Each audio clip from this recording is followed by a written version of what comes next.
All rise. Ramsey County District Court is now in session. The Honorable Jennifer L. Frisch now presiding. Thank you. Please be seated, everyone. Good afternoon, ladies and gentlemen. We have a full house today, so if people start coming in, if all of you could accommodate other members of the public by moving us close in to create space for people, I really appreciate it, okay? Thank you. This is 62 CV 174692, Sillick versus Office of the Secretary of State. Counsel Francis, please. Good afternoon, Your Honor. My name is Eric Cardall, and with me representing Minnesota Voters Alliance is Susan Richardson, the Vice Chair Secretary, and Dan McGrath, the Communications Director. Very good, thank you. Good afternoon, Your Honor. My name is Nathan Hartshorn. I'm an Assistant Attorney General. I'm here representing the defendants, who are the Office of the Minnesota Secretary of State and Secretary Simon. Very good, thank you. I did receive a notice of video recording of today's proceeding. It's happening right now. I take it there's no objection from anyone? No, Your Honor. No, Your Honor. All right, very good. I've read everything. I'm familiar with the authorities. Mr. Hartshorn, I'm going to hear from you first, okay? Sure. Thank you, Your Honor. As you're aware, we are here on the Secretary's motion for summary judgment. There's also a cross motion, but I'm here to argue the Secretary's motion. The Secretary is entitled to summary judgment as a matter of law in this case because all of the data at issue in this litigation is classified as not public by MnStat 201.091. And I have a little bit of a demonstrative here that lays out the crucial elements of that. Now, this is not an argument the Secretary just came up with. It is the unanimous holding of every previous court that has examined the question. That is, the question of whether the DPA grants individuals a statutory right to access SVRS data, statewide voter registration system data, that lies outside the public information list that's defined by the statute. What we have then are 7 state and federal judges, as well as 1 administrative law judge, speaking in unison that Section 201.091 classifies all of the data in the SVRS outside of the public information list as not public. So what the Secretary is asking this court to do today is merely to follow and adopt that same reading of the statute that the McGrath and Carlson courts have given the statute in those prior cases. Now, on the question of whether this statute or any statute classifies government data, we need to back up and examine what it means to classify government data as not public. The DPA's definitions in Section 13.02 explain how that works. Here's the definition of public data in the DPA, up here in red at the top of demonstrative. Public data on individuals are data accessible to the public in accordance with the provisions of Section 13.03.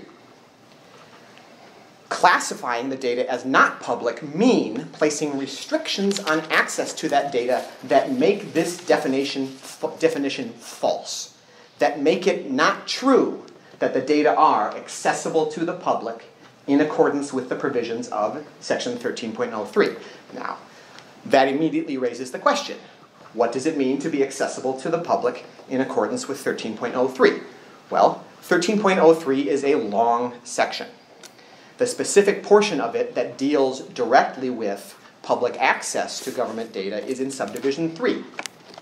Subdivision 3 is a long subdivision that has several twists and turns in it, but the core part of 13.03 sub 3, and it's in paragraphs A and C of that subdivision, is that when government data is public, what that means is that any person, and person is defined in the Data Practices Act as any human being or any corporate entity, any person has a statutory right to access the data, and here's the crucial phrase, upon request.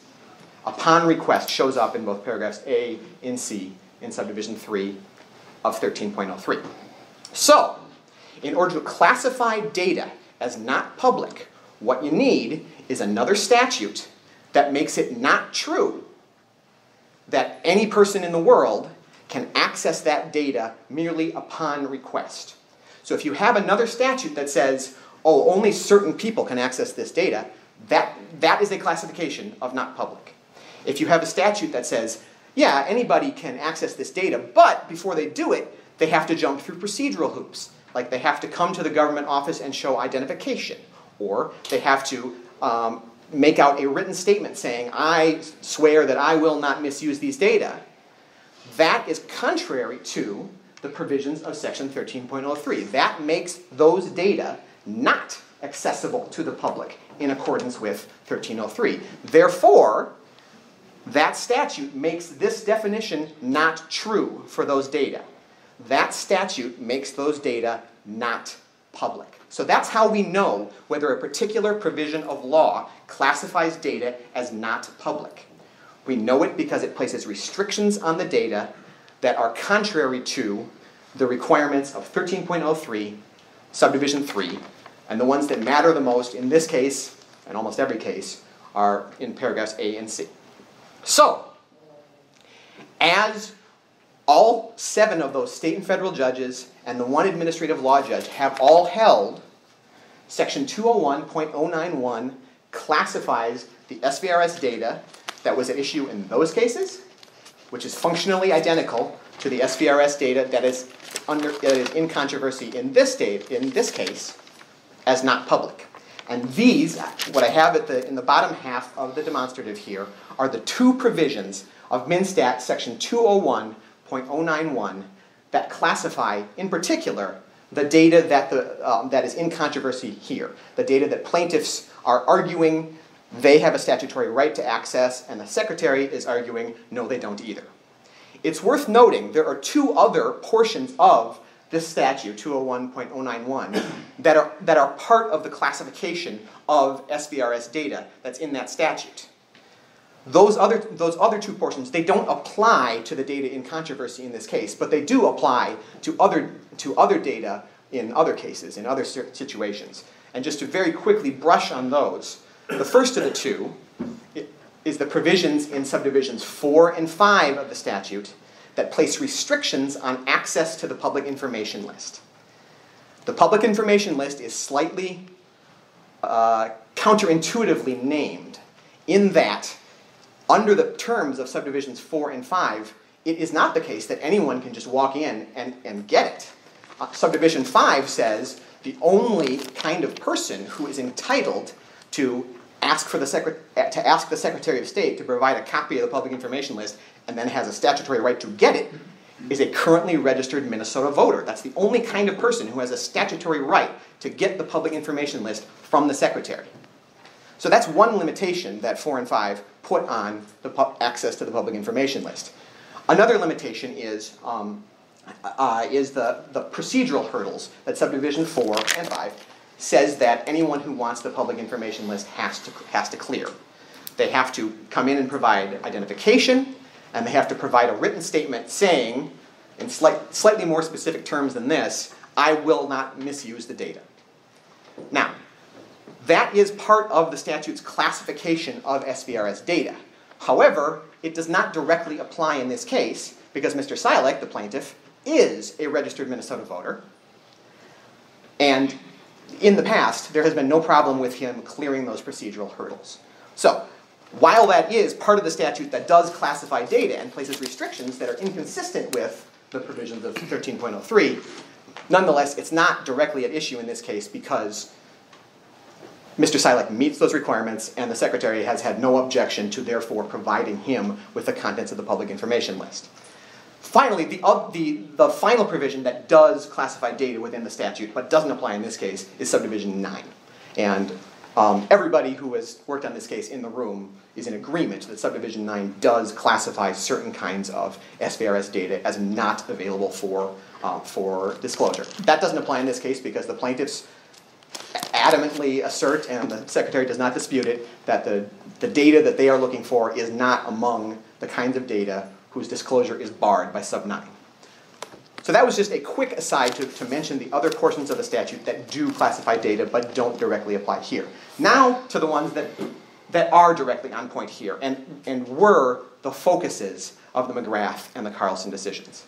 The first is the provision in Subdivision 1 of the statute that says, quote, the information contained in the master list may only be made available to public officials for, and then it lists particular purposes. In so many words, that sentence says that data, not importantly, not a list, but data, the information that's contained in the master list, the subject of this sentence is information, may only be made available to public officials. Where in the record do you tell me what's on the master list? Because I don't have the master list, and I've read the entire record. Right. And I have not seen any exhibit that tells me what's on the master list. The statute says what's on the master list. The subdivision one. The statute says Mhm. that the master list must show the name, residence address, and date of birth of each voter registered in the precinct. Right. And you've already provided that, or agreed to provide that. Those particular fields, yes. Okay, so what else is on the master list? Because subdivision 1 doesn't say what else is on the master list. Not specifically, no, but in general terms, what it says in the sentence before the one you quoted, that the master list is the current list of registered voters in each precinct in each county.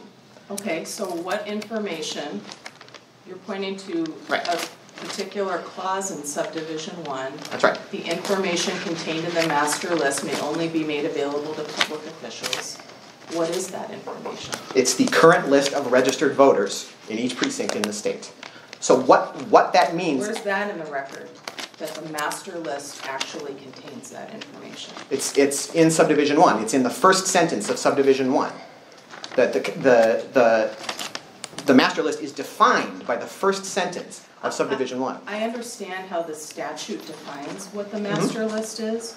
My question is, the master list is a thing that's in the possession of the Secretary of State. Not quite. Like any list of data, the master list is an inchoate, abstract category. A list is a group of data. It's like... Okay, so there's information that is supposedly on this list. Correct. What is that information? All of the information on the database that pertains to currently registered voters. Where's that in the record? It's in the first sentence of subdivision 1 of 201.091. That's not what it says. It says a current list of registered voters. That's the data pertaining to, a list is a group of data. Wait a minute. A list of registered voters, I mean, the record provides that there's 19 data fields with respect to each registered voter. Correct. Or someone who's not registered anymore. That's right. And then there are categories that may be assigned by the secretary, such as challenged, or information that they may have moved out of state, or information that they may have voted in different jurisdictions within Minnesota. That information does go into some of those 19 fields, but that's correct, yes. Okay. Where in the record does it say that any of that's on the master list? It is a necessary consequence of constructing this statute. That reading subdivision 1 in the context of the entire act, which any court is required to do, to read the entire act as a unit, the master list, this is the basic rule of data access within the SVRS. I don't think you're understanding my question. Okay. So there's law, which is what you're pointing to, Right. the statute. Yep. And then there's the record, which Right. is the factual information Right. that's generated with respect to what the secretary's doing, or Right. what Mr. Sillick has requested. Right. And my question is, what is the secretary doing with this data? Is the secretary putting every single field on the master list? Or is there some information on the master list and not other information? I just don't know because it's not in the record. Right. And what I'm trying to explain is that the master list, like any list that exists of database data, it isn't a thing that, it's not like a table that an object can be put on or not put on. It's an abstract concept. The master list is an abstract collection of data in a database. Well, the list has to be comprised of something. That's correct. But So my question is, what is that something? And where is that in the record? And what I'm trying to explain is that because it's an abstract category, it is constructed, it exists entirely in law and not in fact. The contents, the extent, the boundaries of the master list are a matter of are a matter of statute, not a matter of factual record. All of this data exists on the database. The question of, I mean, you can pick one piece of data out of it. And Mr. Cardle's point, I think, is a good one, and that is the SVRS is a database. Right. The master list is something that is generated from the database. No, Your Honor, I'm sorry. And the public information list is something that can be generated from that database. Or another list. I'm going to make a list of everybody who's challenged in the state of Minnesota. I can generate that list from the database. Right. So the question again is, what's on the list? Again, using the verb generate is treating a list as a concrete thing, as a stack of paper, rather than a category. Rather than a set of rules where you decide which portion of this database belongs in this category. Maybe it's better to think of a list as a category. That this statute right here, especially in Subdivision 1, but also in the context of Subdivision 4, creates this category. That some of the data on the SVRS belongs to this category that we call master list. Okay, so what is that? What is that category? The category is all of the data on the SVRS that pertains to currently registered voters. And where's that in the record? Again, that is the creation. The law creates that category. The Secretary doesn't move things around. The Secretary doesn't take a piece of something from here and put it over there, and that makes it the master list. No, the data is in the database, and the law says that this particular piece of data is part of the category called master list, and this particular piece of data is not. So if I understand you correctly, the position of the Secretary is that the master list is an amorphous thing that cannot be precisely defined. Its contents are not precisely defined. Well, I would say they are precisely defined by the law. They're not precisely put on a table. They are not concretely put out. So let me put some examples to that. One of the things that Mr. Cardall's client has requested, but has not been produced, are the challenge status of particular voters. Right. Is that on the master list? Yes. How do I know that? Because Subdivision 1 says that the master list is the current list of registered voters in each precinct in the state. And that data is data pertaining to currently registered voters in some precinct in the state. Therefore, that data is part of the category that's defined right here as the master list. A list of voters is just a list of voters.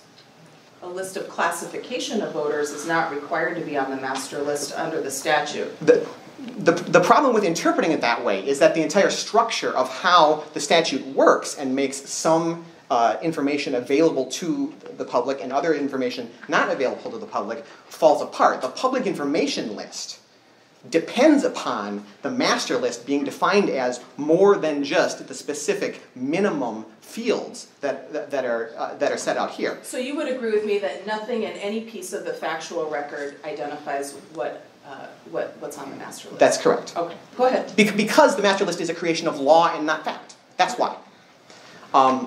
So the master list is necessarily contextually created. To interpret this and understand why all of the information pertaining to currently registered voters is part of the master list, you need to look at how the public information list depends upon that master list. 201.091 is much like the DPA in that it sets out the basic rule, the general rule. In general, this is how the data is treated, but then there are exceptions. And so what 201.091 says is that the general rule is that the master list is not public.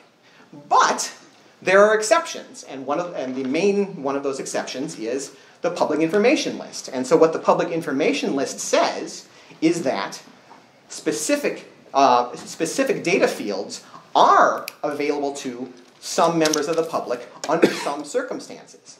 If you interpret the master list to only be, names, residence addresses, and dates of birth, it becomes very difficult to understand how Subdivision 4 can say that this particular information can only be accessed through the hoops that Subdivision 4 makes you jump through.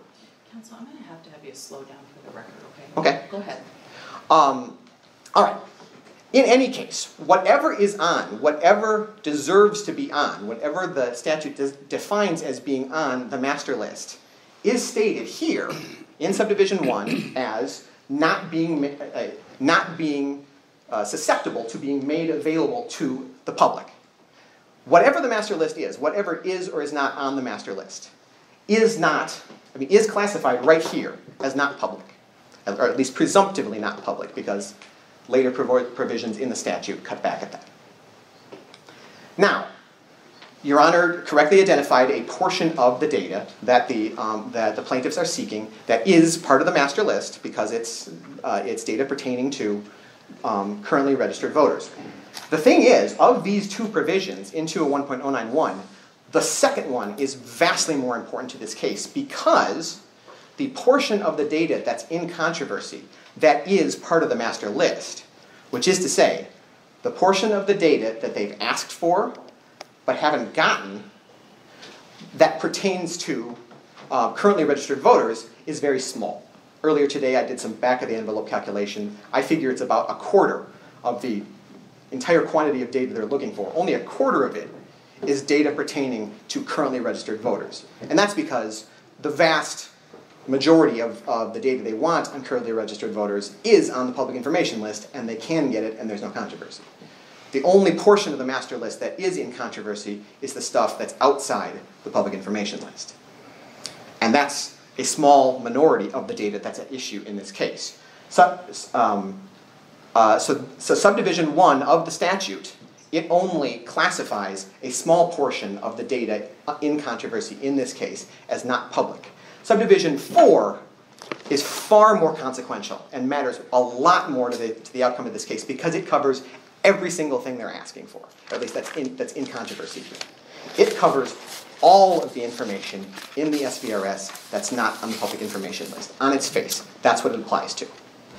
The second provision that classifies data as not public that applies here is Subdivision 4, which states that the Secretary of State may provide copies of the public information list and other information from the SVRS for, and then it lists particular uses for which the Secretary can do that.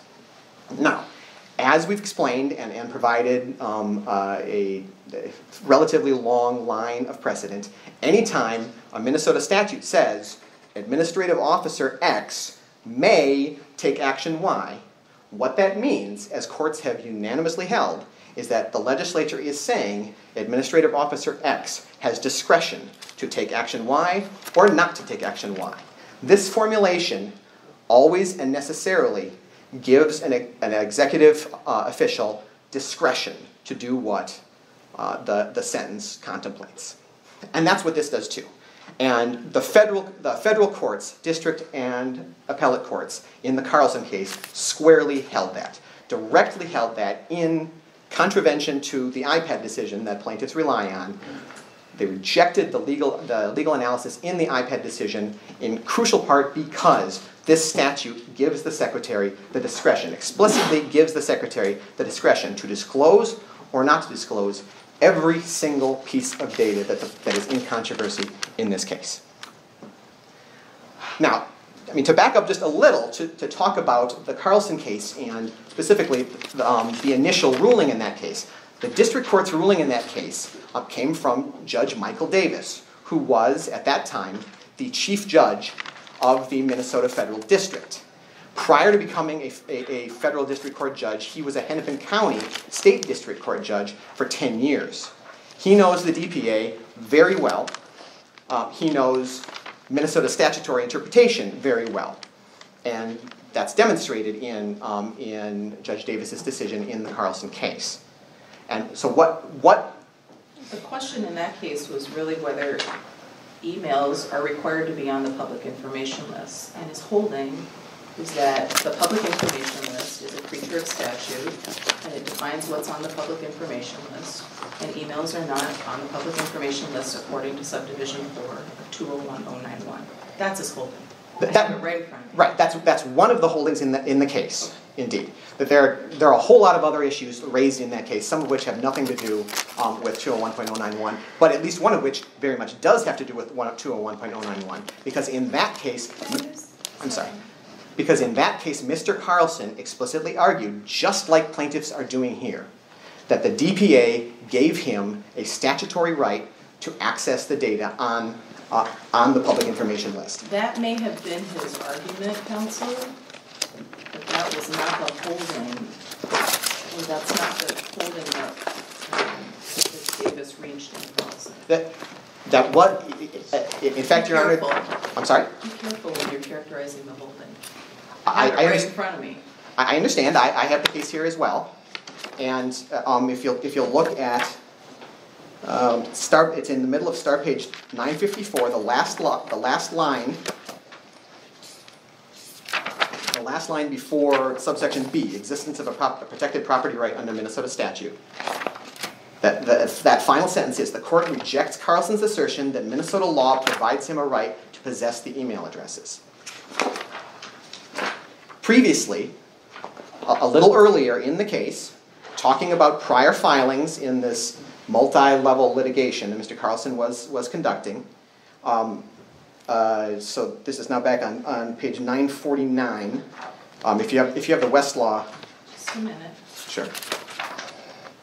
Okay. It's like 2.5 paragraphs before Roman numeral 3 discussion. It discusses the arguments that Mr. Carlson was making. In the procedural history section? Yes. Okay. That's correct, yes. The third to last paragraph. I see it. Yep. Mentions that the claims Mr. Carlson was making in this multi-level litigation included, quote, an assertion that Ritchie violated the Minnesota Government Data Practices Act and the First Amendment by withholding email addresses of registered voters in the 4th Congressional District. So that was, the court recognized, that was part of the argument that Carlson was making. Well, it was part of the claims, counsel. I don't disagree with you, but it's not part of the holding. And Your Honor, I'm sorry, I have to disagree, because the other point that shows that that's what Judge Davis was ruling is that he was responding to the iPad decision. And the iPad decision, the entire point of the iPad decision is to argue and to conclude that particular data that's on the SVRS, but outside the public information list, is accessible by the public under the DPA. The entire analysis of the iPad decision was founded on the DPA. The only reason that Carlson submitted the iPad decision and that the district court found it necessary to address the iPad decision was because the iPad decision was making an argument for a statutory right based on the DPA. And specifically, the Carlson court did provide a direct interpretation of this portion of Subdivision 4. Right before the very end of start page 954, the court holds the category of information that is not available to the public in the public information list is broader than just the information listed in Subdivision 9. Now that directly rejects an argument that the plaintiffs have made here, that because the stuff they're looking for is not specified in Sub 9, therefore they can access it. Carlson directly rejects that argument. And then, later on, in the next paragraph, there's a direct interpretation of this provision of Subdivision 4. It's bold-faced and italicized. The Secretary of State may provide copies of the public information lists and other information from the statewide registration system. And the court then holds, the plain language of Subdivision 4 provides that the Secretary of State may provide copies of other SVRS data, italics is, not part of the public information list for uses related to political activities, not that he must provide other data. May is permissive, not mandatory. And then there's a block quote that is founded on the central point of the fact that in order to create a federal right, a state statute has to cabin the state actor's discretion. And because I understand the opinion. right, okay. So So a specific interpretation of subdivision 4 and a holding that this creates discretion, and a holding that discretion means there is no Minnesota statutory right to access that data is part of the court's holding in Carlson. That is part of what the Carlson court is holding, and that the Eighth Circuit then upheld. This is part of that. But fine. I mean, even if that were not true, in any case, neither Carlson nor McGrath is binding, and neither is the IPAD decision. But more importantly, it's correct. This statute, on its face, uses the terminology which, in long-standing Minnesota case law, creates discretion in an administrative official. That's what this kind of formulation means. The plaintiffs have provided no legal authority for the notion that the legislature can ever say in a statute, administrative official X may take action Y without giving X the discretion to do Y or not to do Y. Now, the argument then has been raised that giving this kind of discretion in this kind of context would be unconstitutional, would be a violation of the separation of powers. I don't think anybody raised that. I know that you characterized my previous order as opining about the constitutionality of that statute, which they did not do. Okay. It was an illustrative point to demonstrate that if the legislature intended to abdicate its traditional authority to designate data as public or not public, it would have said that, which it did not. All right. Well, okay. I don't believe the words constitutional or unconstitutional were ever set forth in my order. Okay. In any case, however, the constitutional concept of the separation of powers was an element of that analysis, and the citation to Hassler is in there as it would be a violation of the separation of powers for the legislature to give the secretary the authority to say what the law is. I don't think I used the word violation of separation of powers, but okay. Go ahead, Mr. Hertz. Right. The concept of separation of powers and that could create some kind of problem with interpreting this statute to give the secretary discretion was part of the court's decision, but not quite. Okay. More proximately, the plaintiffs have now argued that there is a constitutional problem with the Secretary of State having discretion on this motion, in the memos on these cross motions. The plaintiffs have contended that there would be a constitutional separation of powers infirmity based on the Hassler precedent and with giving this kind of discretion. What we would point out, regardless, insofar as a concern about the separation of powers has anything to do with this case at all, we would then point out the numerous examples elsewhere in Minnesota statutes. We've cited 9 of them. I believe there are 10 or 20 more. So, Mr. Hartzman, the point isn't necessarily that the legislature doesn't have the authority to delegate something to an administrative agency or the executive branch. I don't think anybody disputes that that's a possibility. Okay. The point is that when there are powers that are traditionally reserved for the legislature, for example, to say what the law is, to say that something is public or not public, if it intends to abrogate that authority and delegate it to somebody else, it says that in explicit, unqualified language. And it doesn't say that in 201-091, that the secretary has the authority to designate data as not public. Right. That's the point. Right, but the secretary, in turn, is not arguing that this statute gives the secretary the authority to designate data as not public. This statute makes it not public. The secretary is just being given the discretion to determine whether to disclose it or not. So is it the case that the secretary has unfettered discretion to give data to person A but not person B in his own discretion? No. Okay, so did the secretary promulgate rules to decide when data is public or not public, or when he is or is not going to disclose data? No. Okay, so then what are the parameters on the secretary's discretion that you claim has been delegated to him by the legislature? The parameters are set forth in the statute. The restrictions are set forth in the statute. That this discretion, by the terms of this very sentence, can only be used to disclose information for particular uses that are spelled out in the statute. That's one limitation. In Subdivision 5, Subdivision 5 says that when somebody, a currently registered Minnesota voter, requests a copy of the public information list and has properly jumped through the procedural hoops that are set forth in subs 4 and 5, that the Secretary shall provide a copy of the public information list. So this discretion does not extend to refusing to provide that if a person meets all the statutory qualifications. And then Subdivision 9 says that the Secretary cannot exercise his or her discretion to disclose the kinds of information that are governed by Subdivision 9. So what discretion does the Secretary have then?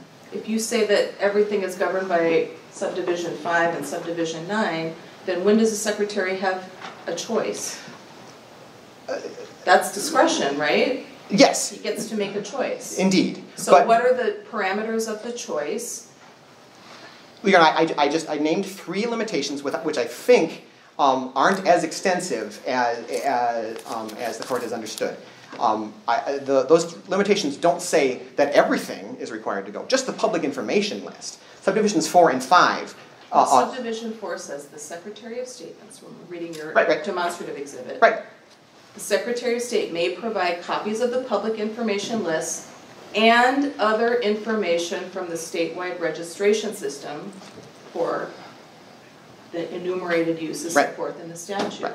So what are the parameters of the Secretary's discretion to provide, I'm not talking about lists, I'm talking about other information from the statewide registration system. If we're not talking about the public information list, I'm not. Then we aren't really in this action either. Not directly. You've already given him the information. That's right. We're not directly talking about it. That's right. So that the limitations on the Secretary's power to decide what to do with the public information list that are elsewhere in Sub 4, not here, but elsewhere in Subdivision 4 and also in Sub 5. So you're right. Those are out.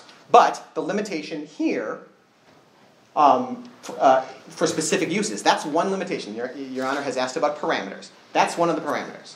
If the Secretary has a buddy who's a telemarketer and just wants the Secretary to hand over all the telephone numbers in the SVRS so that he can put them on some kind of auto dialer, the Secretary does not have discretion to hand over that information because it's not, because it's not for one of the enumerated uses. Okay, that's not an issue here. I mean, there's no dispute that the plaintiffs have made a legitimate request and have satisfied all of the prerequisites to obtaining the information.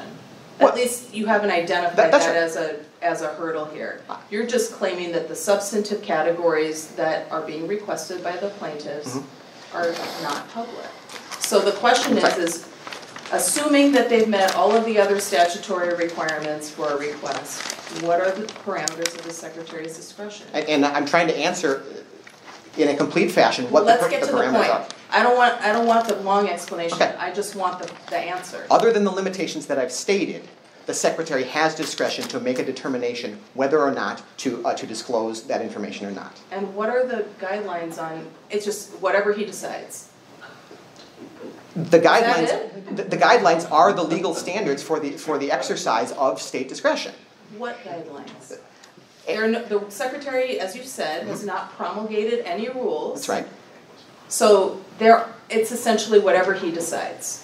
Is that right? With the limitations that I have mentioned, but there are also limitations. Just executive officials can be sued, usually in certiorari, in the Court of Appeals, and have it argued that they've abused their discretion. Yes. That they've used their discretion in a way that's arbitrary and capricious. That they have not used reasonable standards. Those are the limitations that limit the Secretary's discretion to do things like this.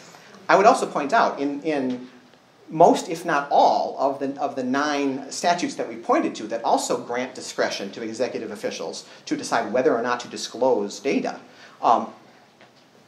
several of those don't provide limitations on how those officials are to use their discretion. The Campaign Finance Board, one of the statutes that we've cited, it says that the Campaign Finance Board, when it issues an advisory opinion, it can make the advisory opinion is presumptively non-public data, but the board can publish it if it wants to.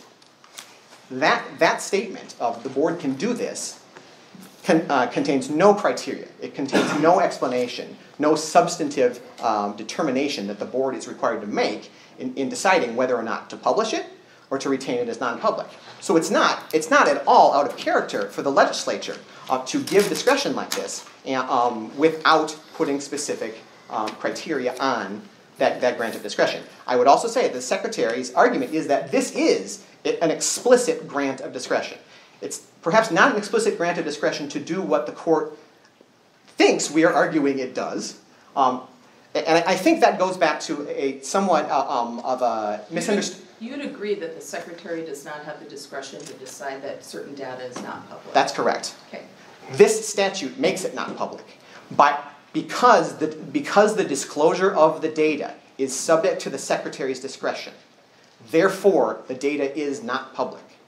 Okay. That is a necessary consequence of this language. So if the Secretary determines that in a particular situation, this particular data should be produced, if the Secretary decides I'm going to give it to person A, I'm not going to give it to person B, in both cases, in all of those cases, the data is not public. You'd agree with me, Mr. Hartshorn, that section 201.091 does not use the words not public, correct? That's correct, yes. Are you aware of any other Minnesota statute that restricts data or defines data as not public by omitting those words? Usually when I've reviewed Minnesota statutes that identify certain data as restricted or not public or non-public, the legislature uses those terms. I am looking for one of the 9 statutes that we have cited. I would just point out there is no legal authority for the notion that a statute, in order to classify data, has to use magic words. I understand that. Okay. That wasn't my question. Okay. My question was for you to tell me if you're aware of other statutes that classify data as not public without so explicitly stating. At this point, I do not know of a statute that does that. Okay.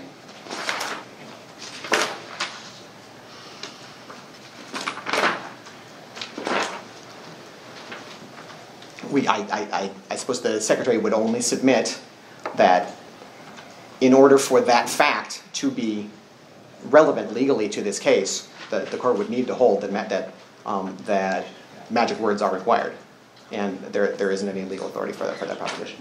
Okay, so these are the two provisions within MnStat 201.091 that classify the data as not public, and it's important to notice, and it's the statutes that determine whether the data is not public. Just to return to the notion that this classifies data as not public, remember, to classify data as not public, what you need to do is set up a restriction on access to the data that makes this definition false. Given that this says plaintiff's access to this data is subject to the Secretary's discretion, that's what this says, this is therefore not true. The data are therefore not necessarily accessible to the public in accordance with section 13.03. 13.03 certainly, when we're talking about public data, does not permit government officials to make a discretionary decision about whether it shall be disclosed or not. If data is public, it can't be. There is no discretion. So by creating this discretion, the legislature has classified it as not public by negativing this decision, negativing this definition. The Secretary making a decision whether to disclose or not is not classifying the data. I have to have you slow down Okay. for the record. Go ahead. Okay. So that's an important concept to remember about what it means to classify and how that's different than what it means to make a decision about production of particular data. Okay.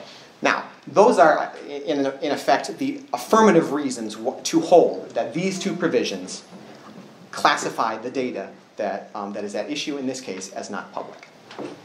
There are, however, arguments to be made from the serious problems that come of determining that neither one of these things classifies the relevant data as not public. That's what IPAD did in the decision, in the more recent decision that the plaintiffs have relied on in this case. As the Secretary has argued, there are serious interpretive problems with reading the statute in that way. Specifically, what that interpretation does is it destroys, it effectively repeals multiple subdivisions or multiple portions of 201.091. It makes them meaningless. And so that's what I have on the second demonstrative.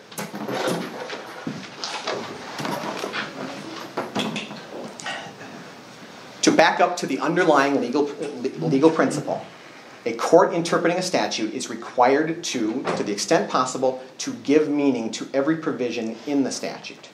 So a litigant cannot demand, and a court cannot adopt an interpretation of a statute that renders any portion of that statute void or meaningless. We've cited 3 or 4 cases in our memos. I'm familiar with the law, Mr. Right. Person. Thank you. Thank you. Besides the problem that IPAD simply misinterprets the 2 statutory provisions we saw in the previous demonstrative, the problem with that interpretation is that it renders these 4 portions of 201.091 effectively void, meaningless, inapplicable.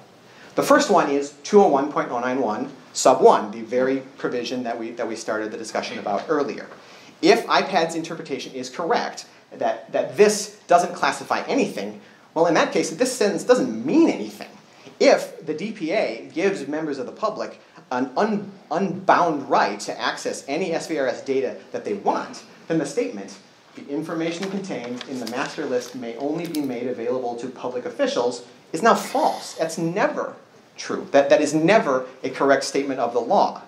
So that interpretation necessarily voids, effectively repeals this portion of Subdivision 1, which is fundamentally undoable and can't be done.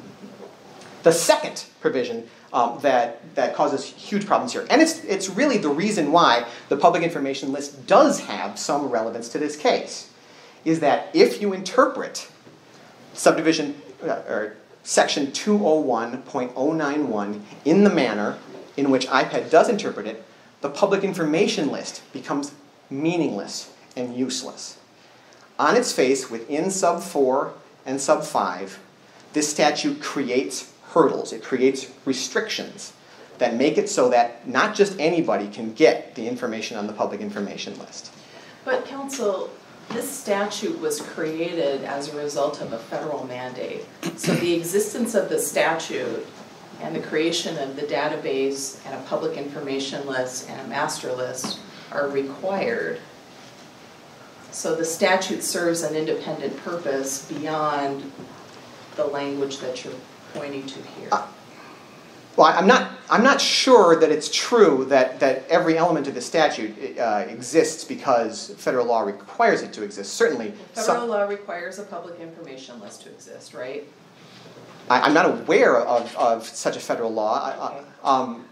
Certainly, federal law requires, if voter registration exists, federal law requires a database to exist. It requires a voter registration list to exist, yes.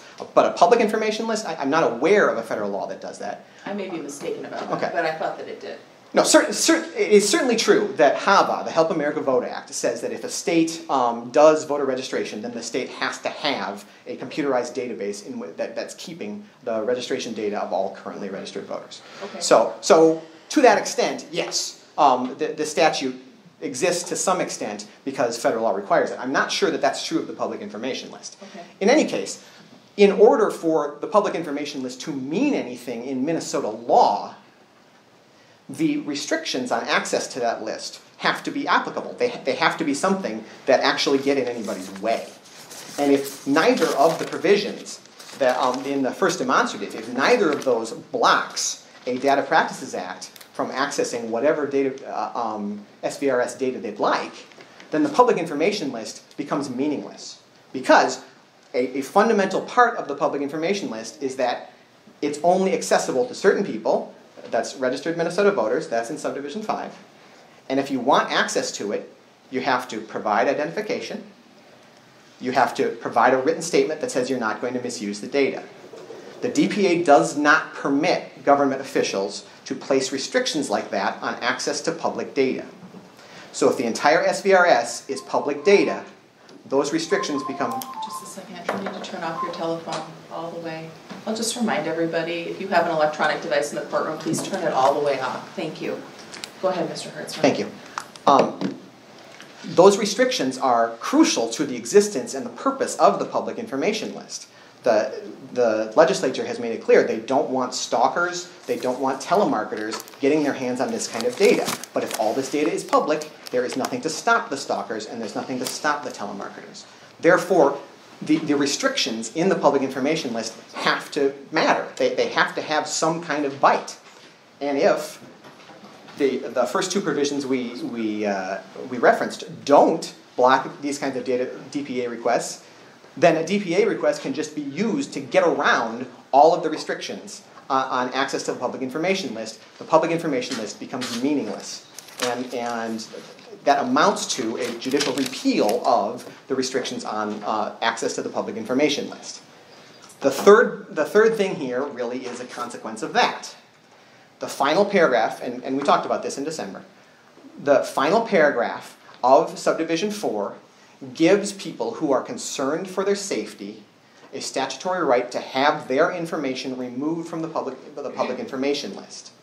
Again, if all of this data is available to anyone who just submits a DPA request, that paragraph doesn't do anything. It doesn't protect anything. You know, though, that there's a separate statute that provides that data is not public.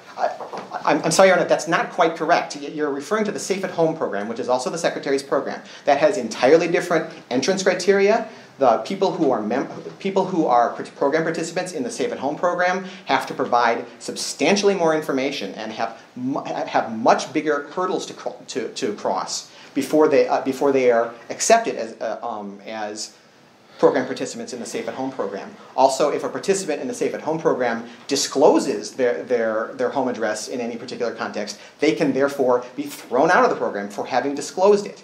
This paragraph, the paragraph at the end of Subdivision 4, is its own program. The legislature has made it clear they want both. The Safe at Home program is an entirely different thing than the program that's created and that predates the Safe at Home program. Is that in the record? That this program that's contemplated by Subdivision 4 of 201091 is a different program than the Safe at Home program? I mean, again, that's a matter of law. That the dating and the relationship or lack of relationship of one to the other is just a matter of law. The legal requirements for getting into the Safe at Home program are set out in that chapter. I think it's 5B of the state statutes. This is an entirely different thing. Is there something in the record that indicates that this is an entirely different thing? I don't believe so, because again, that's a matter of law rather than fact. What that final paragraph of Subdivision 4 says is that in order to get your name off the public information list, you just have to submit a written statement to the Secretary saying, I'm afraid for my safety, take my name off the public information list. The requirements for getting to the Safe at Home program are entirely different. Those are set out in their own chapter. You can absolutely be part of this one and not that one. And I mean, and that is the legislature's clear intention to permit people to get off the public information list without jumping all the hurdles that they have to get into the Safe at Home program. In any case, even if that weren't true, even if the Safe at Home program were just the same thing, you'd still have the problem that interpreting 201.091 to permit people to use a DPA request to get anything on the whole database that they want, that judicially repeals the final paragraph of Subdivision 4. The greater concern isn't, well, the immediate concern is not the danger to the people who are depending upon that program. That is a very serious concern. But within this courtroom, the concern is an interpretive concern, that an interpretation of this statute that renders that paragraph meaningless can't be correct because it renders the paragraph meaningless. So there have to be restrictions. The restrictions in the statute have to work. Is that really even an issue in this particular dispute? I don't know if Mr. Cardell's client is requesting any data that would be related to a voter who has requested their name be removed from the public information list. Are you asking for that data? No. No, okay. Your Honor, I have to disagree. Well, he just said no. Well, so I assume that he's not asking for that data. But then I would direct the court's attention to the exhibit, the actual written request for data, which makes no such exceptions. It says we want all the data on all the voters in the state on these particular data fields. Okay. There's no exception there for people who are in that program. And again, this is a purely legal interpretive point, that an interpretation of this statute, whether it applies in this case or not, an interpretation of this statute that leads to voiding that paragraph can't be correct. It can't be correct in this case any more than it can be correct in a case where that is directly factually at issue.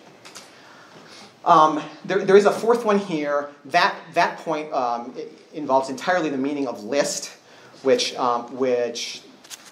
we've discussed a little bit. It is addressed in our memos. I think I'll leave it aside at this point. I just wanted to make one or two quick points about the legislative history here.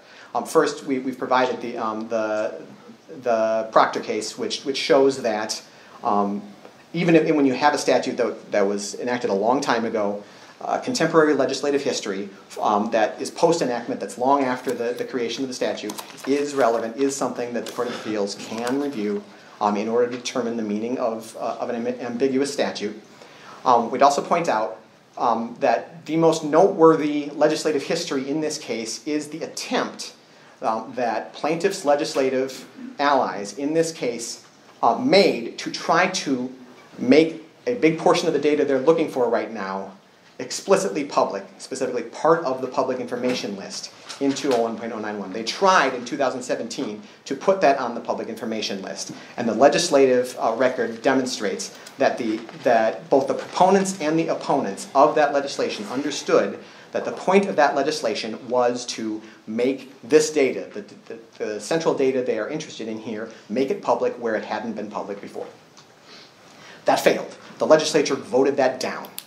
And we've cited the case law that points out that when you have a failed legislative initiative like that, courts should not give the litigants from the judicial branch what they failed to get from the legislative branch. That when the legislature has rejected a particular interpretation of the statute or has rejected language that would give the statute that interpretation, the court shouldn't allow the plaintiffs to just go to a different branch and get the same results. Now, necessarily, in order for that line of case law to make any sense, courts have to be able to review legislative history that's not enactment legislative history, it's failed enactment legislative history.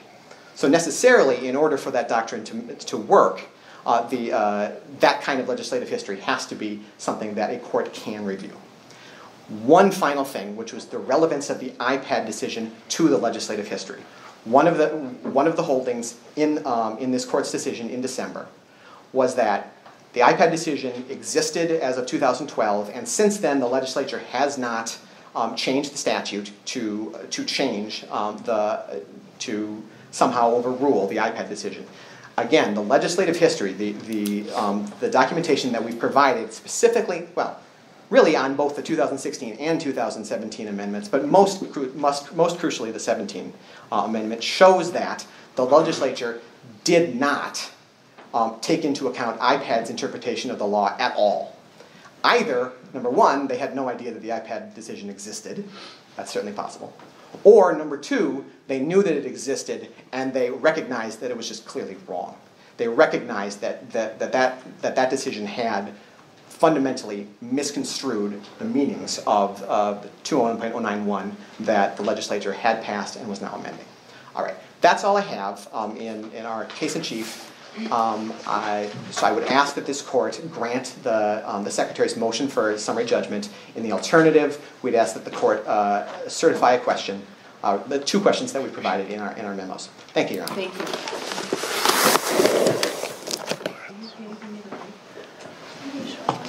We're just going to take a little short break, maybe 10 minutes, okay? Thank you. We'll stand in recess. Thank you.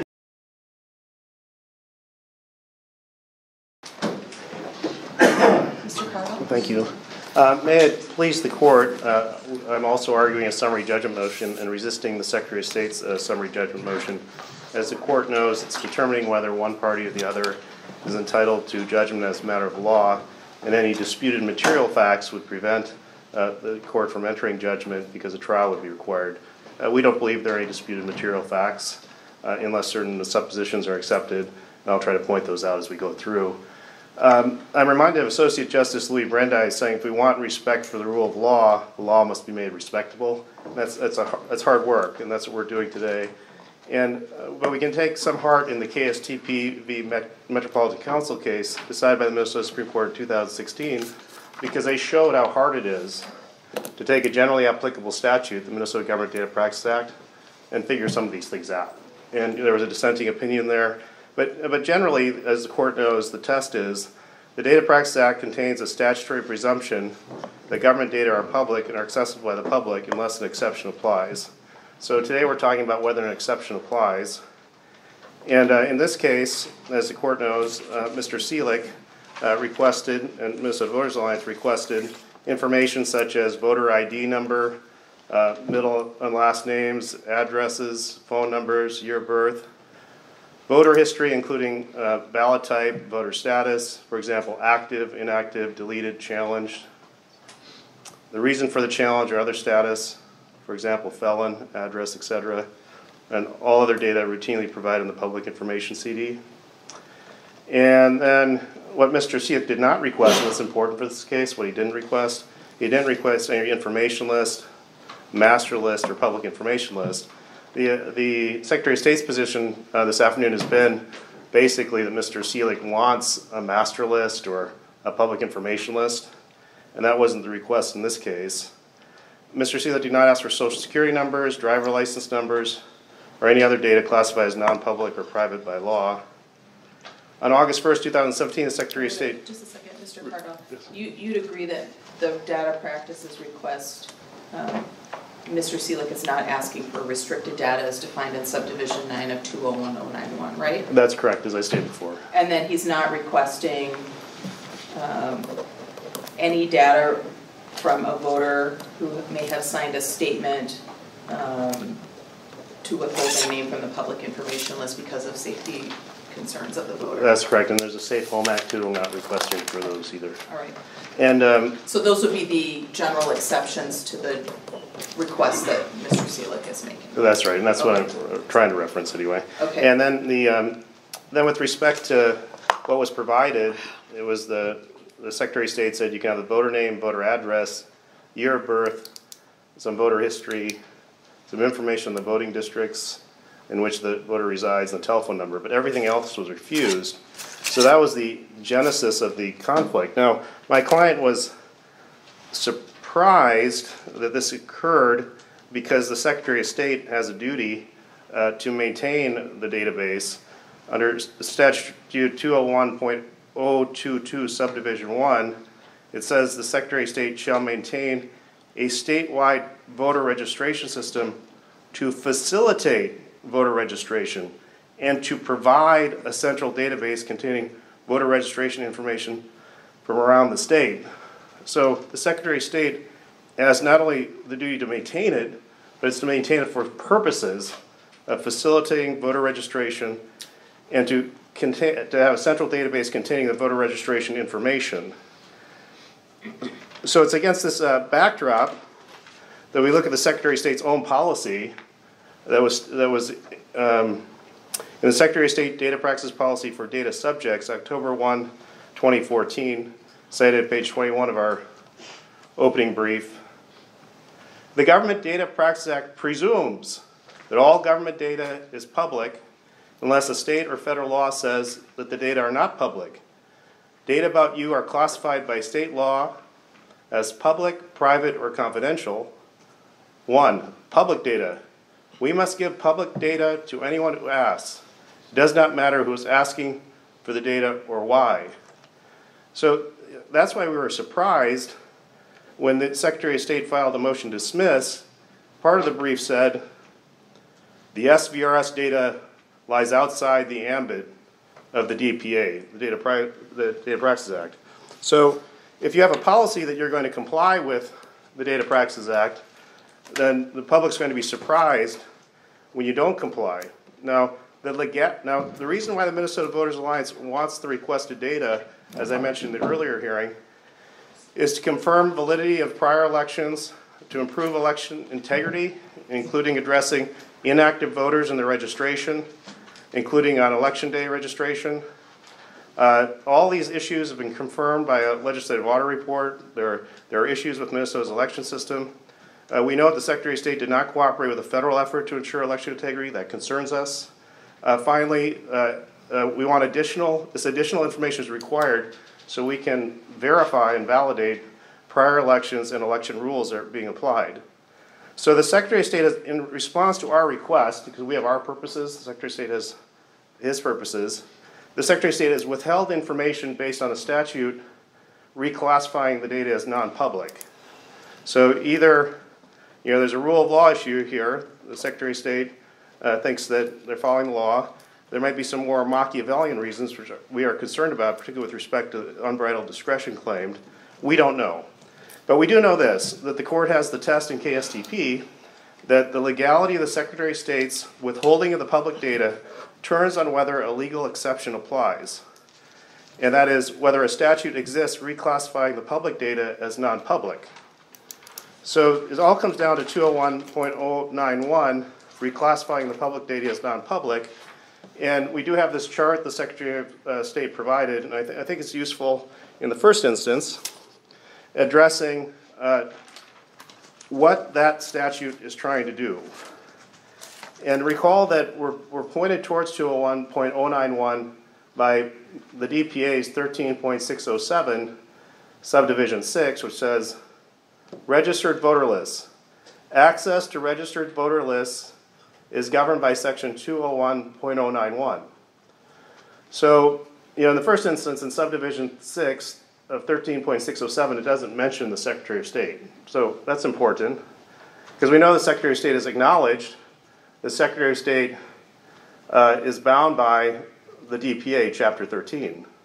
So, okay, so access to registered voter lists. Is that the type of language we'd look to see if the Secretary of State's SVRS database is exempt from Chapter 13? I think not. The language would be much more specific. But anyway, moving on to 201.091, there are three fundamental misunderstandings the Secretary of State has about this statute. Now, Secretary of State is our leader on election law issues, but the Secretary of State's office isn't necessarily an expert on reading law. And here we have some mistakes, big mistakes, which have consequences for this court. So first, what is the state legislature trying to do in 201.091? Well, looks to us like the state legislature is trying to manage information. So if you imagine the state legislature is out there and all these agencies, all these counties, all these cities, all these school districts, all these townships have information, and occasionally the state legislature will become interested in how that information is managed, and they'll enact a statute. So here in Subdivision 1, and interestingly in Subdivision 4, in the very first sentence, it refers to the county auditor. So Subdivision 1 says, master list. Each county auditor shall prepare and maintain a current list of registered voters in each precinct in the county which is known as the master list. Now, prior to the 1990 amendment, the county auditor was responsible for managing the precinct lists. And so what here was the state legislature was trying to do was improve the election administration. And so what they did was they directed the county auditors to organize their information differently. And it's important because the statute then is oriented towards the county auditor. There's been a suggestion here that this statute somehow exempts the Secretary of State from DPA obligations when the Secretary of State is not even referenced in the initial sentence there. And then if you go on, it's not referenced either.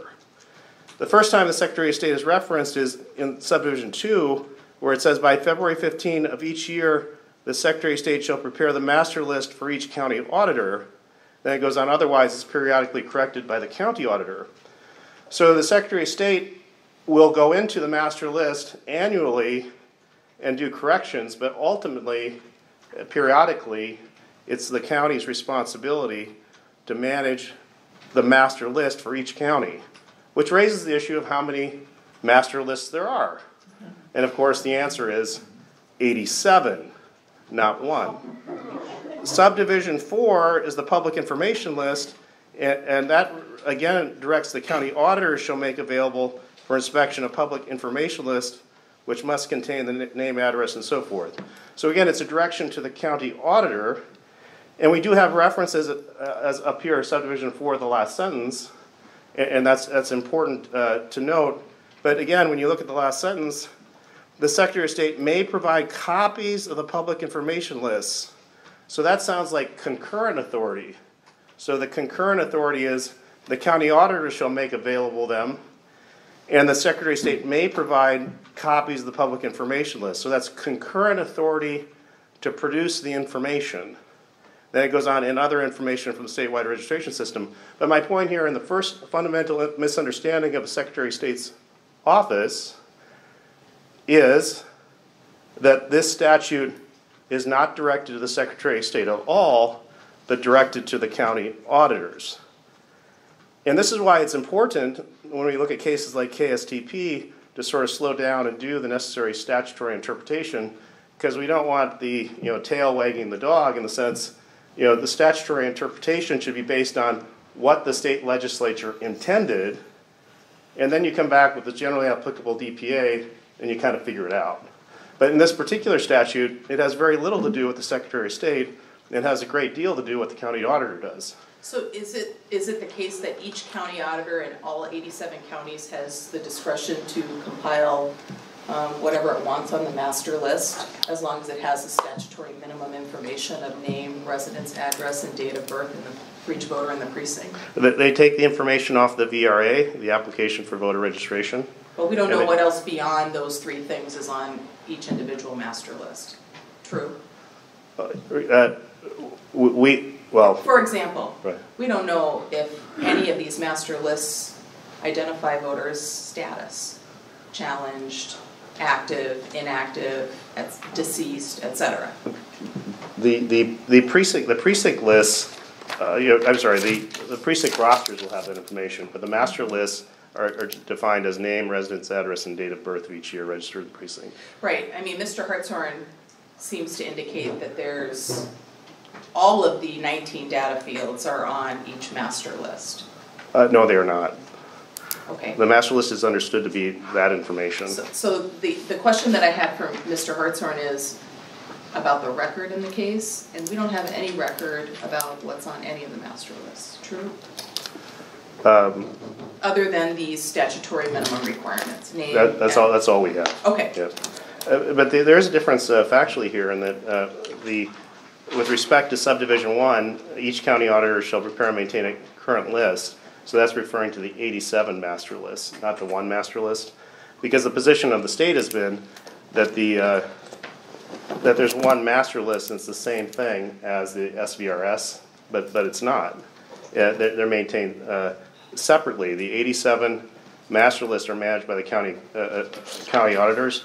Now, with respect to and in fact, there's nothing in the statute that provides for a statewide master list. True? Correct. That's my point.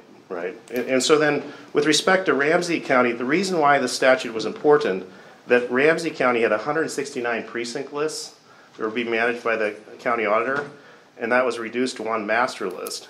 Hennepin County had 423 precinct lists, and that was reduced to one master list, which again emphasizes the point the state legislature was trying to organize information in a better way. It wasn't trying to impose, like the court suggested, on the Secretary of State an obligation to have a statewide master list. In fact, if you go through the whole statute, even the requests for public information lists are done at the county level, and it would be awkward to suggest that the whole purpose of this statute changes because of the one sentence quoted here on Subdivision 4. The Secretary of State may provide copies of the public information lists. That shows the Secretary of State has concurrent authority with the county auditors to publish the county master lists, but it doesn't mean that the whole statute was set up to provide an exception for the Secretary of State under the DPA. So on the second point, if I may, Mr. McGrath is going to help me put up the chart. The second point is that master list is a defined term, and so we just have one summary chart here that was prepared. And I just wanted to point out that when we requested information at the beginning here in Minnesota Voters Alliance, Mr. Seelig, that we did not ask for a master list.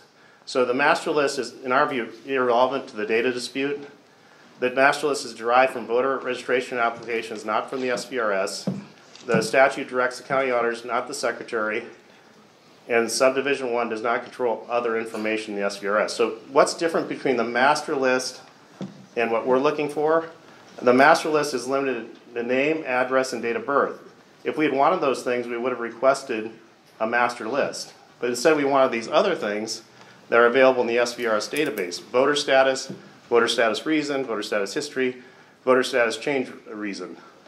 So there are 3 items on the master list and the 19 or more items that are not on the master list that we're requesting. So now, according to the defendants, only the active and challenge records are on the master list. So that's 3.27 million voting records. And we're worried about 1.84 million records. These are the inactive voters. And this is really strange, Judge, because if we're trying to facilitate voter registration, we want to get those names out of inactive voters because they're not registered. You want inactive voters to be active. So you want the public to know, hey, my neighbors aren't registered.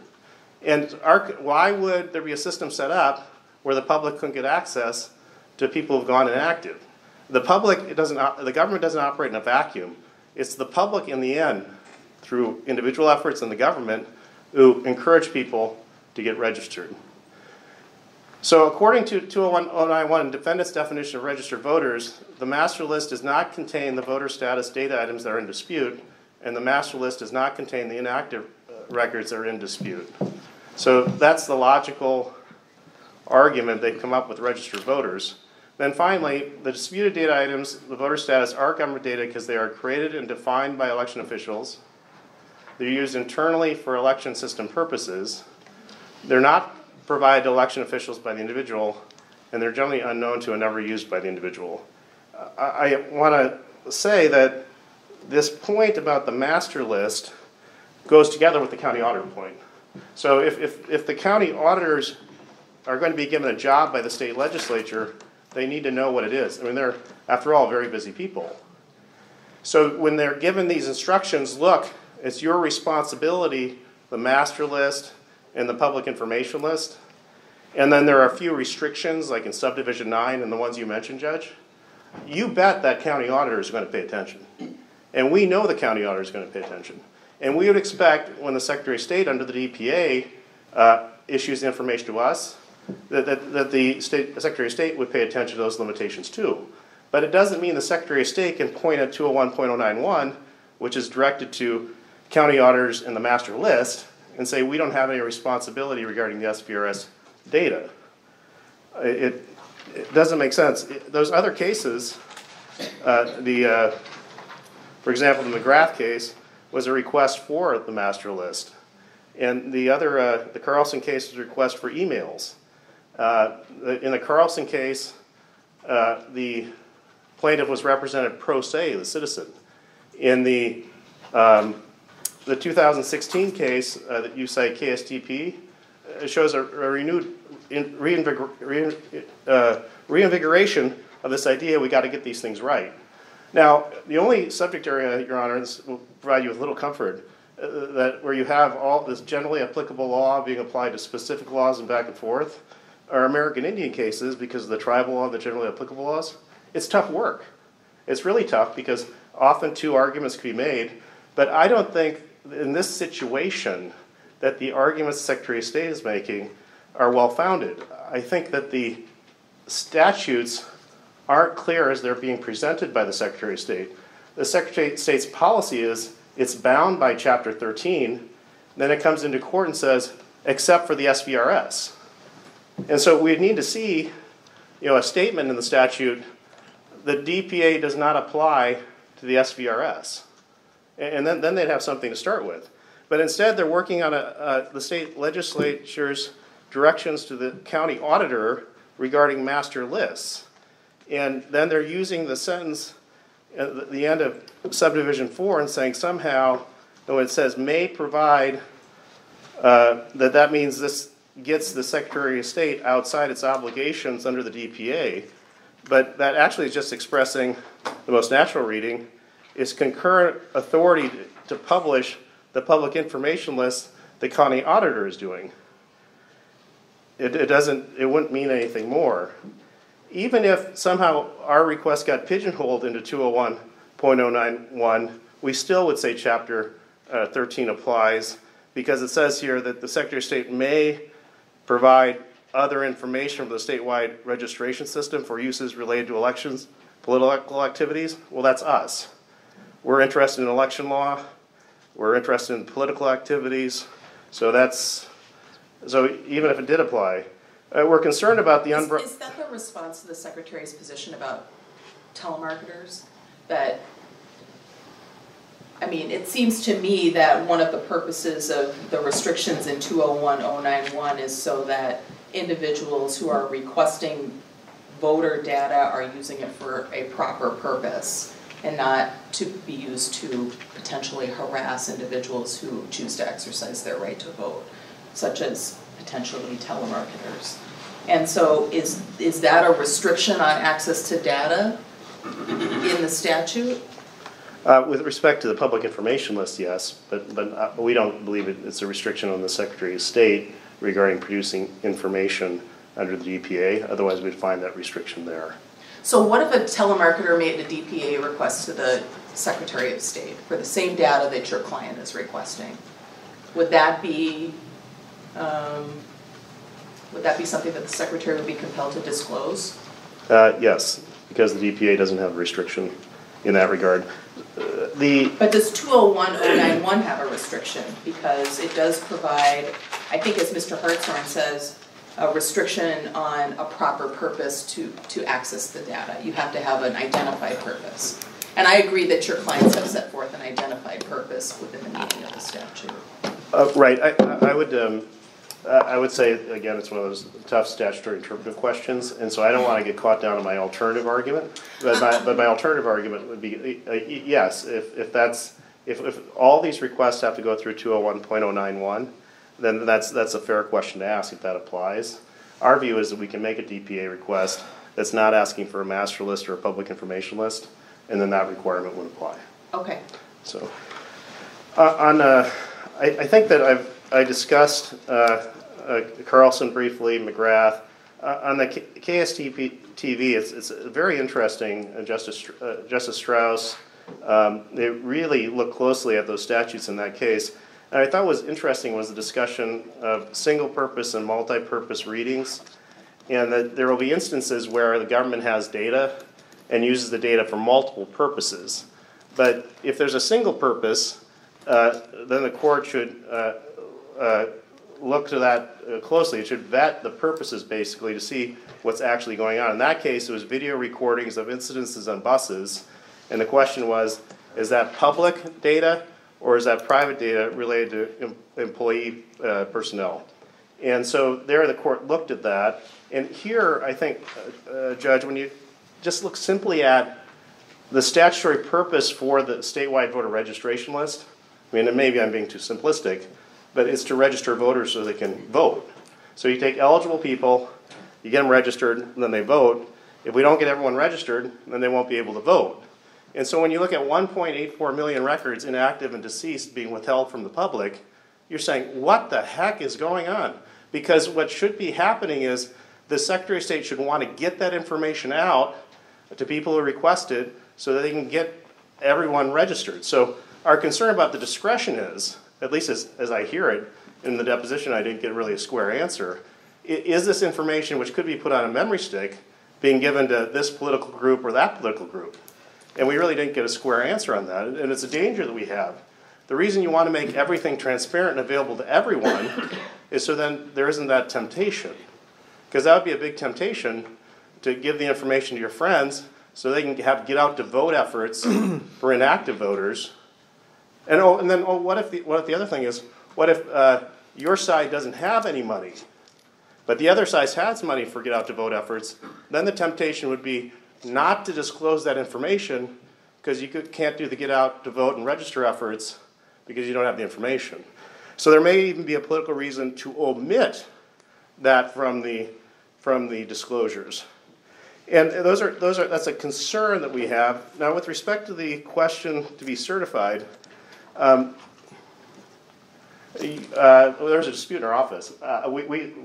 Your question that you presented, most of us agreed that it wasn't doubtful enough. And so it wasn't worthy of certification. Just because it basically, in our view, presented the Secretary of State's side, and we thought that the statutes are unambiguous. So, but with respect, if you were going to certify it, we have an alternative question, and I just would like to read it in the record. It's in the record. Okay. It's on the first page of your Right. memorandum. All right. Essentially, what I was trying to present is that there's a tension between these two statutes and which one controls.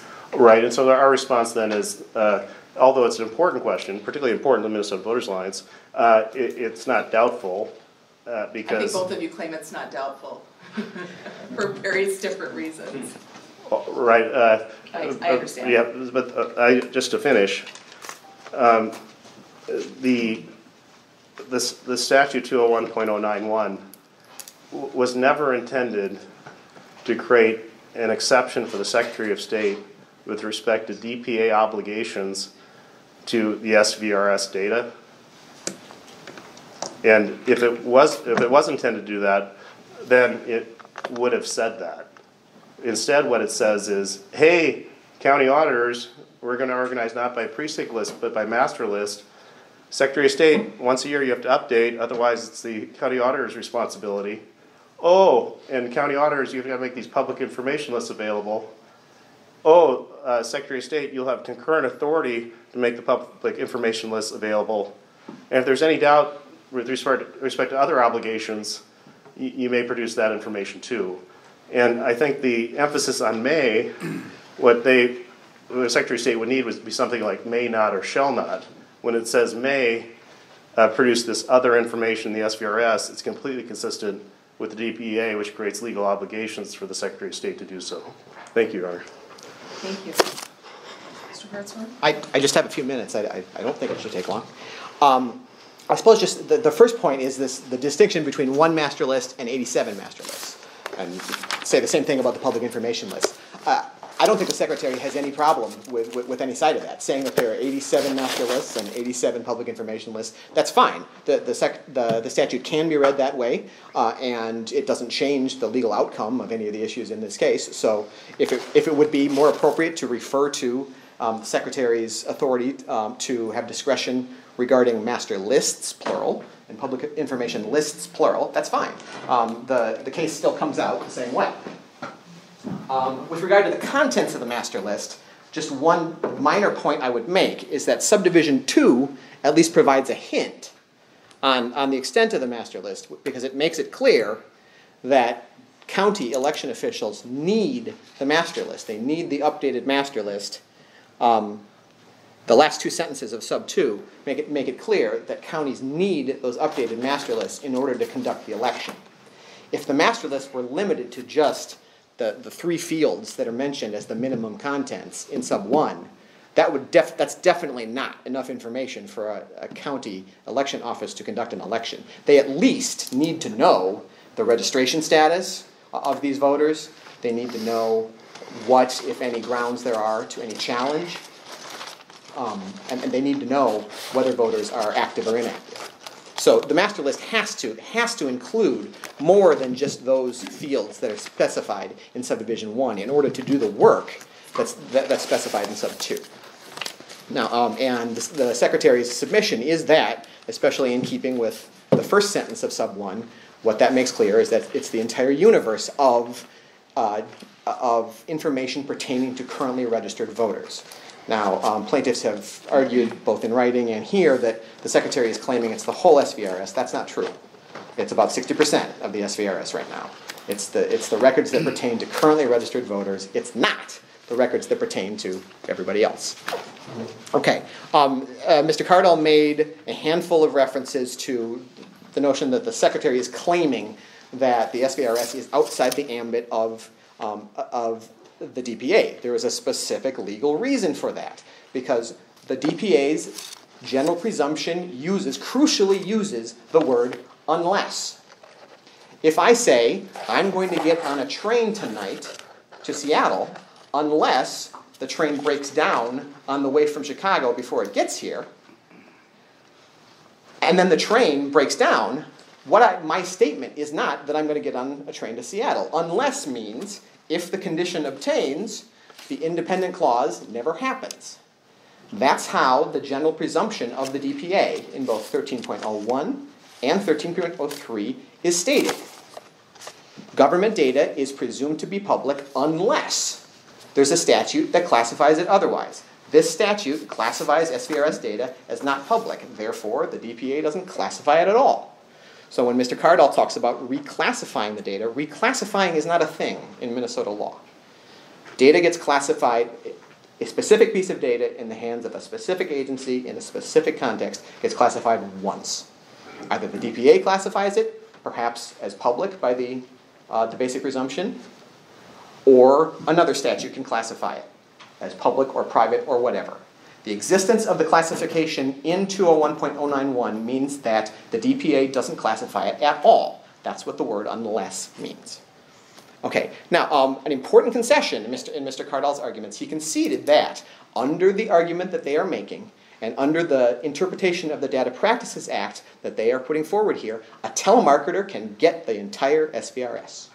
And he has to concede that. That's absolutely right, because if this information is public unto the DPA, then nothing can stand in the way of that telemarketer. The only way I thought that you said earlier that one of the conditions to access is the unless, this only made available to public officials for specific purposes, right, only made available for specific uses, under sub 1 and 4 respectively. That's right. Okay. But if those restrictions are restrictions, the plaintiff's case is founded on the notion that these don't limit anything. These don't get in the way of a DPA request at all.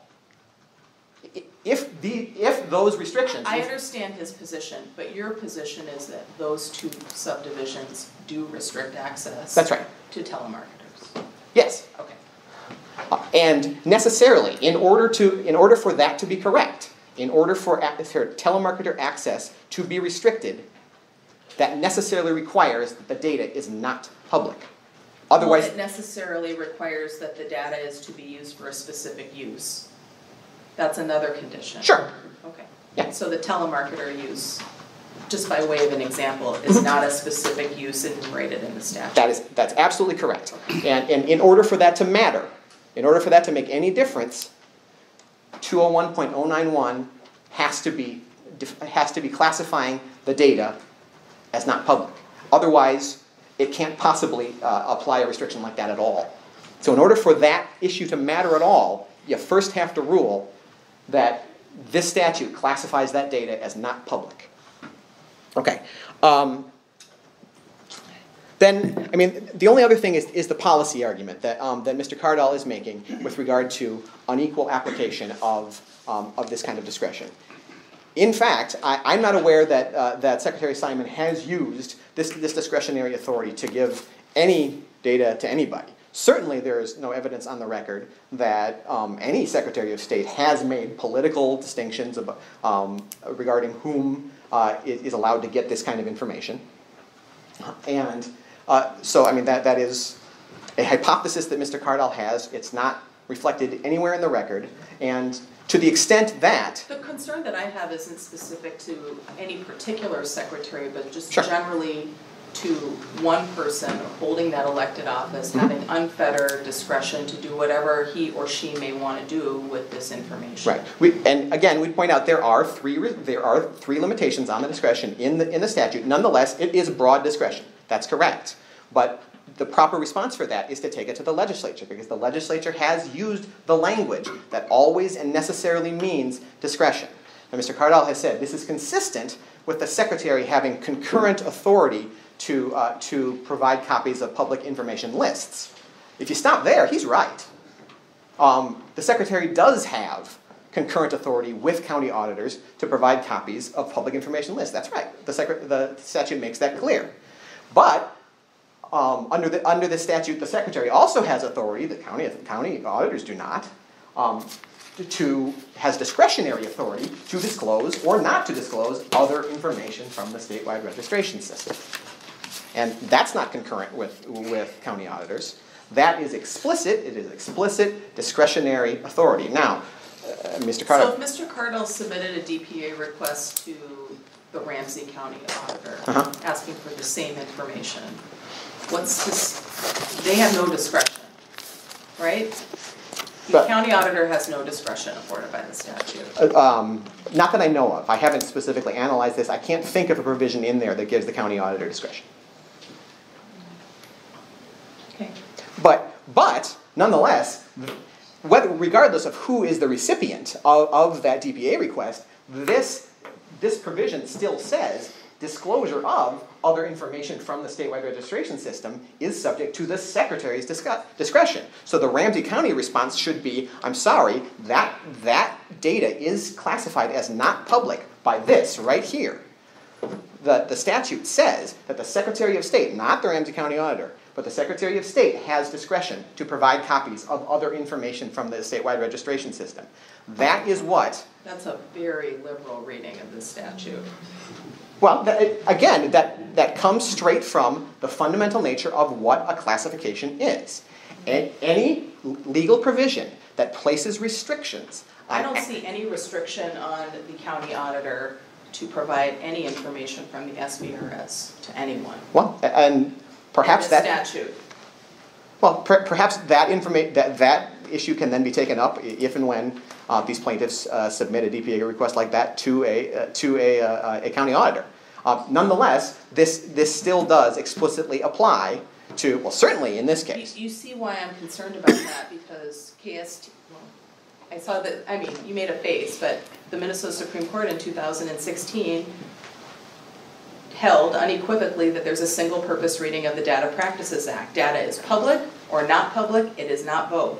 So if a DPA request goes to a county auditor and the county auditor is not subject to any restrictions when they are in receipt of a DPA request and are required to disclose data that they are in possession of, then why is that same data not public because it's being held by somebody else, namely the Secretary of State? Well, it's being held by county auditors and the Secretary of State. It's in the possession of everybody. It's data. It's either public or it's not public. It's not both. Right, and in this case, it's not public. This says it's not public. I need to respond to the specific point about the KSTP decision, though. What this court just said is that the KSTP decision provides a single-purpose reading of the Data Practices Act. That's incorrect. That's not what the KSTP court said. The KSTP court said that a single-purpose reading should be given to the DPA's specific definition of personnel data. The phrase single-purpose reading in that decision only applies to the definition of personnel data. It does not apply to any other provision of the DPA or to the DPA as a whole. So is it your position that data other than personnel data can be public in one context and private in another, the identical data? Yes. And it just depends on where Mr. Cardle happens to send his request as to whether he gets it? Yes, and we've provided it. How is that consistent with the Data Practices Act presumption that data is public in the absence of a state statute, federal law, providing otherwise? Well, the Data Practices Act specifically has a whole bunch of provisions, and we cited this in our initial memo, that take an identical piece of data that's held over here, and over here it's public. That same piece of data is then held over here by a different agency under a different statutory context, and it's private. That same number, that address, that social security number can be public when it's over here, and private when it's over here. Yeah, but it's public, I mean, it's not just a single piece of data, it's the data with a bunch of other data that accompanies it. Sure. I mean, it can be 1,000 social security numbers that are on these particular documents, and they're public over here, and then when they're on a different kind of documents held by a different entity, they're private. So, in fact, a single piece of, for example, my social security number.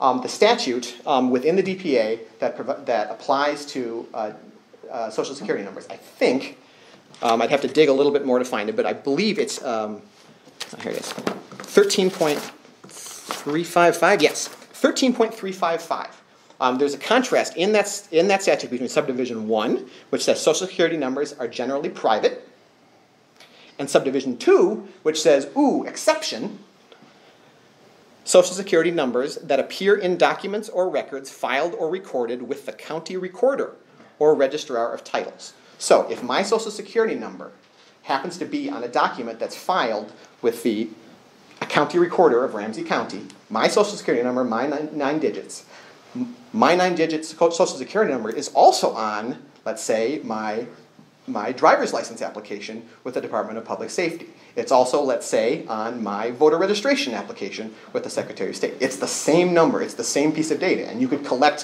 1,000 of me that have Social Security numbers, and you can make a list of our Social Security numbers that appear on county recorder documents. They are public over there, but they also appear on driver's license applications, voter registration applications, and in that context, held by that agency, they're private.